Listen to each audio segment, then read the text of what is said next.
All right, good day everyone. So yeah, I miss you guys for 2 weeks because we've done like montages for the past few weeks after doing some pretty cool toy projects. So today we are going to take a break from our usual toy reviews and look at a different toy, if you will.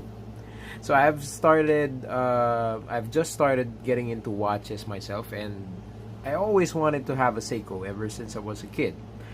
So after consulting my friends and our local Seiko group here in the Philippines, I finally decided to get a Seiko. So this, without further ado, is a Seiko SKX007 diver's watch. I got this from at Tokyo here in Manila. A very nice dealer, a very nice shop to go into. If you're interested in getting Seikos, I suggest that you pass by their shop. So this is a Seiko SKX007 diver's watch. So now, without further ado, let's go ahead and open this up. So this watch is already fitted to my specs, to my 7-inch wrist. So this is what the box looks like. It's pretty simple. And then inside the box you have your instruction manual. Also has the warranty booklet. The warranty card supposed to be here.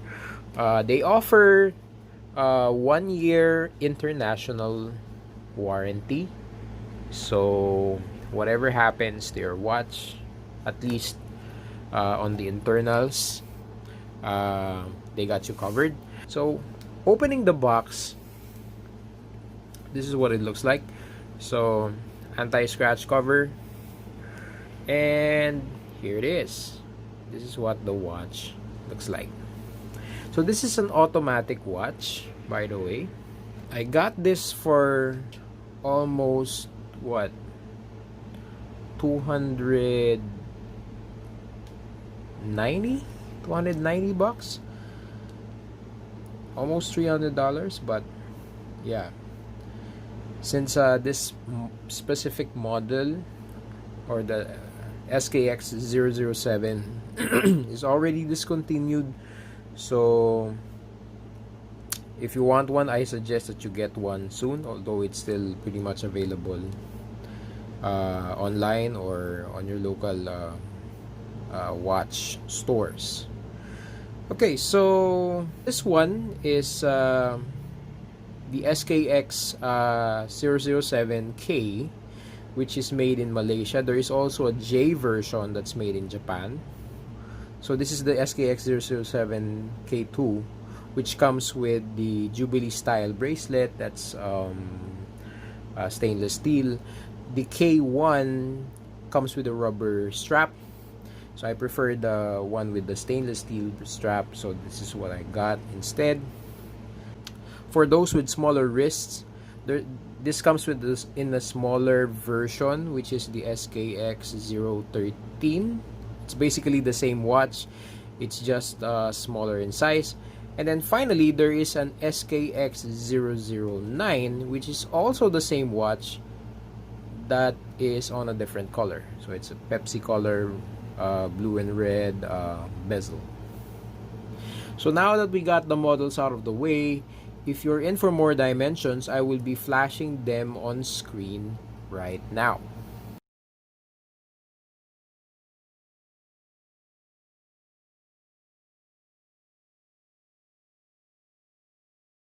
The listed weight of this watch is around 7 ounces or 199.58 grams.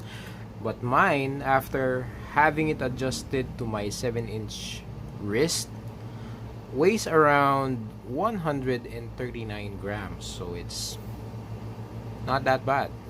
This watch is also fitted with a 7S to 6 movement, which is a very reliable system according to a lot of reviews online. It's automatic, so you don't need any batteries. You just set the time, basically shake it for a minute, wear it, and move about your day. So unlike the more premium automatic watches though, you can't manually hand wind the watch, meaning that you can't use the crown to kind of wind the watch before you use it. So to start the watch, you have to either do that Seiko shake, where you have to shake the watch for like 30 seconds, or just wear it after you've set the time. Okay, it's also ISO 6425 rated, and it's water resistant up to 200 meters. So imagine how deep that is. So you really can go diving with this thing. I personally wouldn't go that deep. I do snorkeling sometimes, but I'm not gonna go 200 meters deep. I have tried fishing 200 meters though, and I tell you, it takes a while before I get my line back. So now let's talk about looks. So as you can see here, the dial is pretty much straightforward.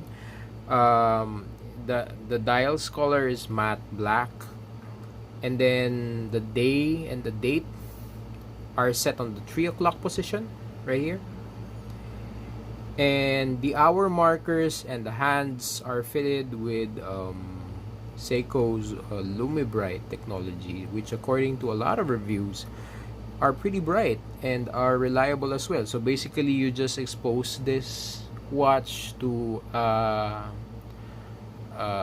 sunlight or or even indoors with strong light, and once you've gone swimming or diving with it, it's gonna show you that bright light, especially on dark or pretty dim lighting areas.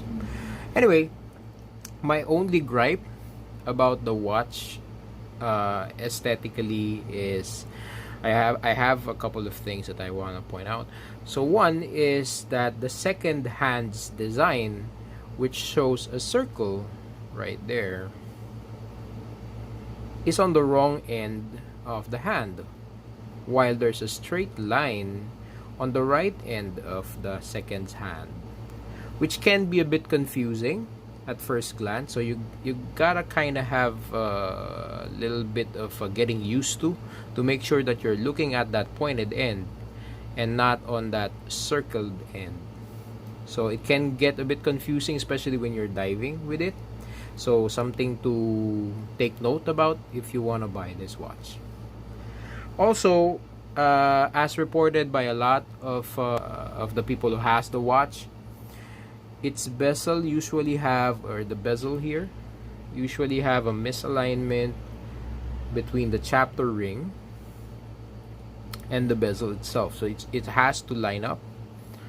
But again, in my case, since I don't really go diving and I don't really have much of a use for the bezel, then it's probably not gonna be a deal breaker for me. But if you are, there are some fixes for it. You could get to a reputable watchmaker and have it aligned, or yeah, you could also go to Seiko and have it aligned for through them. So yeah, the nice thing about this watch is also the SKX007 is probably one of the most modified watch. With a lot of aftermarket parts, you could probably transform this watch to another style or color that suits you. But I love mine as it is. The SKX007 has the crown set on the 4 o'clock position. So this way, if you wear it, it's a bit more comfortable. I would say it's a bit more comfortable because the crown doesn't really hit my hand and my wrist when I'm wearing it. So that's always a good thing. The watch also comes with a hard licks crystal. So according to some reviews, is pretty much scratch resistant, but it attracts a lot of fingerprints and a lot of glare. But yeah, the fingerprints is kind of distracting, so you have to constantly wipe it down with your shirt. But yeah, so it's not sapphire, but again, Hardlex is a pretty good material. So it's just that it attracts a lot of dust or a lot of fingerprints, especially if you're wearing it. So yeah, so that's another thing that you want to consider when you're getting this watch. So what do I like about, well, not really like, but something that you also want to know about the watch is that this model is already discontinued by Seiko.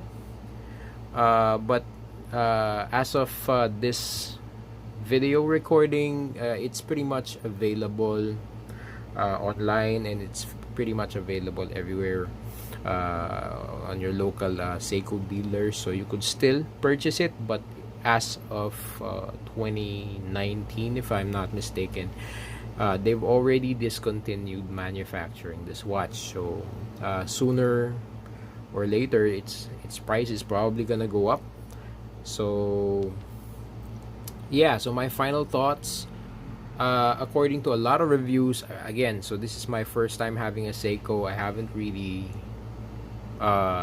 wore it for a long time, but according to a lot of people, this watch is really good. It's a workhorse. It has very good movement. The design is pretty much simple and it works. It's a very reliable watch. So yeah, so if you guys are interested in getting into watch collecting, and since this is already discontinued, you have to have at least one of this in your collection. So yeah, so again, it's an entry-level watch also, so it's not gonna break your budget that much, unlike other collectible watches. So yeah, so if you want to start getting into the automatic watches, if you're interested in watch collecting in general and something that doesn't break the bank, this watch right here is the way to go. So again, it's already discontinued, so if I were you, I'd rather get it sooner rather than later. All right, so folks, that's all for me today. Thank you guys for watching. If you've enjoyed this content and all the contents on our channel, please give our channel a thumbs up. Please give this video a thumbs up, sorry. Please subscribe to the channel. Next week we're gonna review another toy. So we were able to get our hands on a Robotech VF1S 1/100 scale Macross figure. So that's gonna be lined up for next week. So if you're interested in that, stay tuned. Again, hit the bell icon, subscribe to the channel. You can also find us on Facebook at The Hobbyist. So yeah, thank you guys for watching. I appreciate all the subscribers and every viewers of this channel. If you have any questions about any of the figures or any of the hobbies that we are currently discussing on the channel, you can always send us a comment, and I usually answer all your questions anyway. I entertain all your questions, so yeah, don't hesitate to ask any questions, anything about the video on the comment section below. So yeah, thank you guys for watching. I'll see you guys next week, and so yeah, I'll see you guys soon. Peace.